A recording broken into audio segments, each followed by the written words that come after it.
दोस्तों, आपके दिमाग में कभी ना कभी यह सवाल ज़रूर आया होगा कि ईश्वर है या नहीं।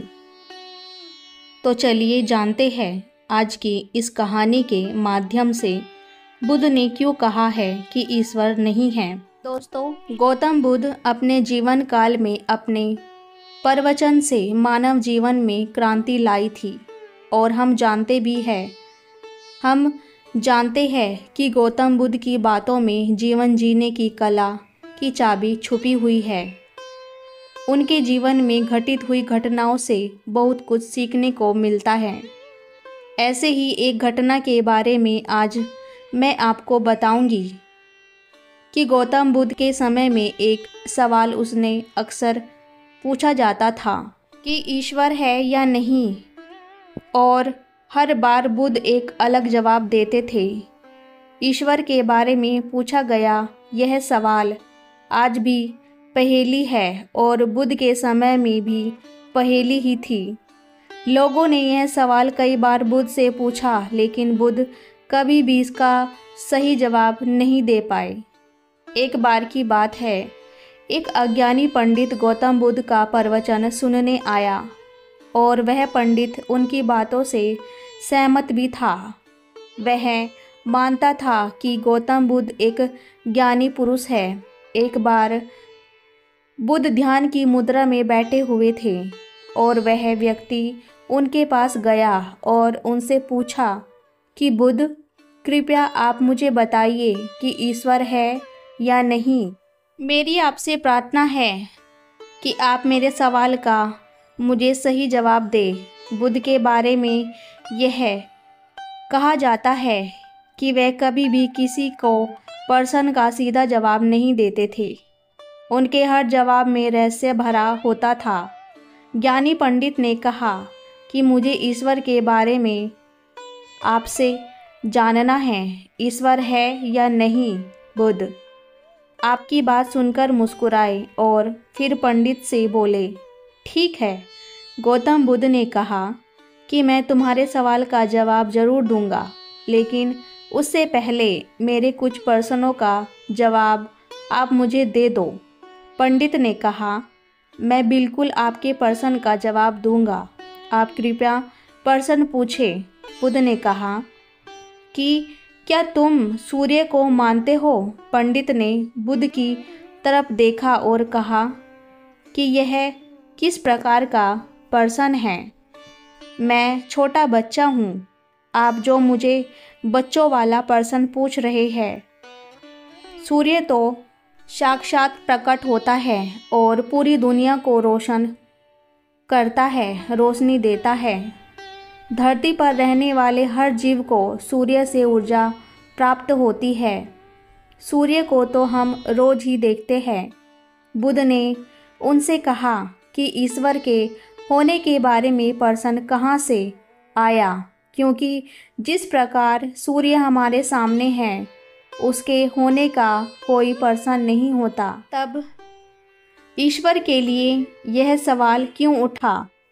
ईश्वर को मानने की क्या आवश्यकता है? इसका मतलब तो यह हुआ कि आपके मन में कहीं न कहीं ईश्वर के प्रति संदेह है, क्योंकि ईश्वर सूर्य की तरह आपके सामने नहीं है। आप ईश्वर को भी बुद्धि से ढूंढने के लिए निकलते हैं और बुद्ध केवल उन्हीं बातों को बताते हैं जो उनके सामने दिखाई देती हैं, और ईश्वर कभी भी आपको प्रत्यक्ष रूप से सामने दिखाई नहीं देगा। अगर दिख जाए तो वह ईश्वर नहीं होगा। गौतम बुद्ध ने कहा कि तुम ईश्वर को मानते हो या नहीं? असल में यह प्रश्न ही गलत है, और गलत प्रश्न का सही उत्तर कैसे दिया जा सकता है। इसलिए अगर इस गलत प्रश्न के पूछे जाने पर और अगर किसी के उत्तर दिए जाने पर वह उत्तर भी इस प्रश्न की तरह ही गलत होगा।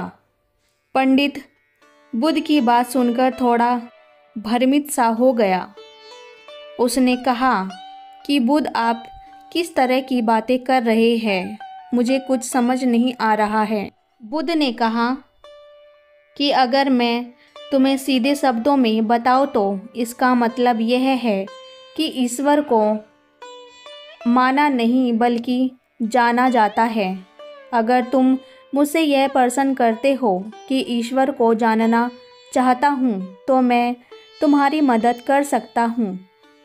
जिस दिन तुम ईश्वर को जान जाओगे उस ईश्वर की व्याख्या तुम सीधे कभी नहीं कर पाओगे, लेकिन लोगों को ईश्वर के दर्शनों का स्वाद चखने में मदद ज़रूर कर सकते हो।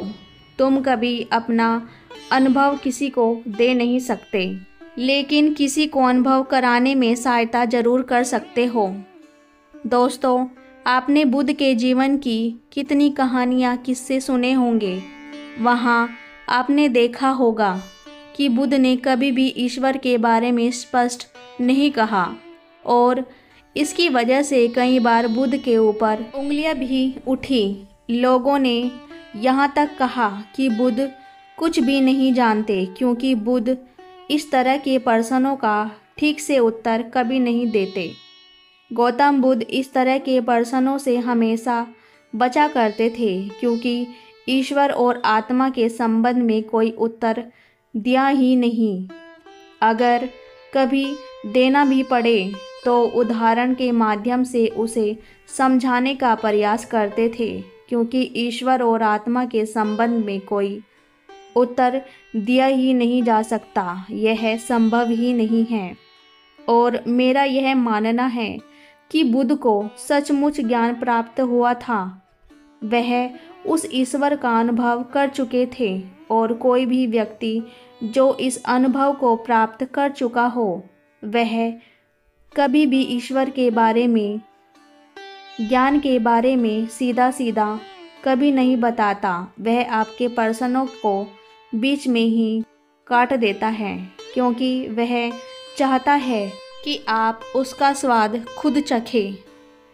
ईश्वर को खुद प्राप्त किया जा सकता है, दूसरे के उपदेश देने मात्र से नहीं। अगर ईश्वर को जानना है तो स्वयं को जानो। गौतम बुद्ध ने कभी वह गलती नहीं की जो आज के कुछ धर्म गुरु कर रहे हैं। कहने का मतलब है कि जितने भी ज्ञानी पुरुषों ने ईश्वर के बारे में स्पष्टीकरण किया, उनके अनुयायियों ने उनके धर्म गुरुओं द्वारा ईश्वर के बारे में कही हुई बातों को मान लिया और अपने अलग अलग समुदाय बना लिए। फिर क्या हुआ आप यह देख ही रहे हैं। उन गुरुओं द्वारा दी गई प्रामाणिकता के आधार पर आज वह सभी समुदाय एक दूसरे के दुश्मन बने हुए घूम रहे हैं और हथियारों के दम पर यह प्रमाणित करना चाहते हैं कि मेरा गुरु सही है, मेरा ईश्वर सही है। वह लोग यह कहते हैं कि तुम अपनी ईश्वर को छोड़कर हमारे ईश्वर की शरण में आओ क्योंकि हमारा ईश्वर सत्य है। अगर कोई व्यक्ति ईश्वर की सीधी व्याख्या कर रहा है तो अज्ञानियों की भीड़ उसकी बातों को मान लेती है। वह भी ईश्वर का अनुभव कभी नहीं कर पाता। वह भीड़ तो केवल आपकी कही गई बातों के आधार पर किताबें लिख देंगी और हाथ में तलवार लेकर चल पड़ेंगी। हम अपने समुदाय को बढ़ाएंगे, अपने धर्म को बढ़ाएंगे, प्रचार प्रसार करेंगे। शायद बुद्ध इस बात को जानते थे, इसलिए उन्होंने कई बार ईश्वर के वजूद को भी नकारा। इनकार इसलिए किया कि आपकी प्यास और गहरी हो सके, आप उसको जानने के लिए उतावले हो जाए। अगर बुद्ध ईश्वर के बारे में सीधे सीधे कह देते तो भीड़ आसानी से उनकी बात मान जाएगी। और ऐसे ही हमने धरती पर ना जाने कितने ही ईश्वर और भगवान को जन्म दे दिया है।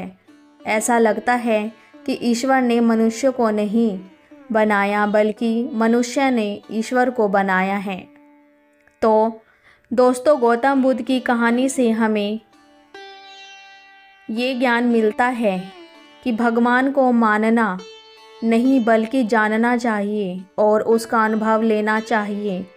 ईश्वर को जानने के लिए सिर्फ एक ही रास्ता है और वह है ध्यान। ध्यान में जितनी गहराई से जाओगे उतना ही तुम्हारा ईश्वर के प्रति अनुभव होता चला जाएगा और तुम्हारे सभी प्रश्नों के उत्तर भी मिल जाएंगे।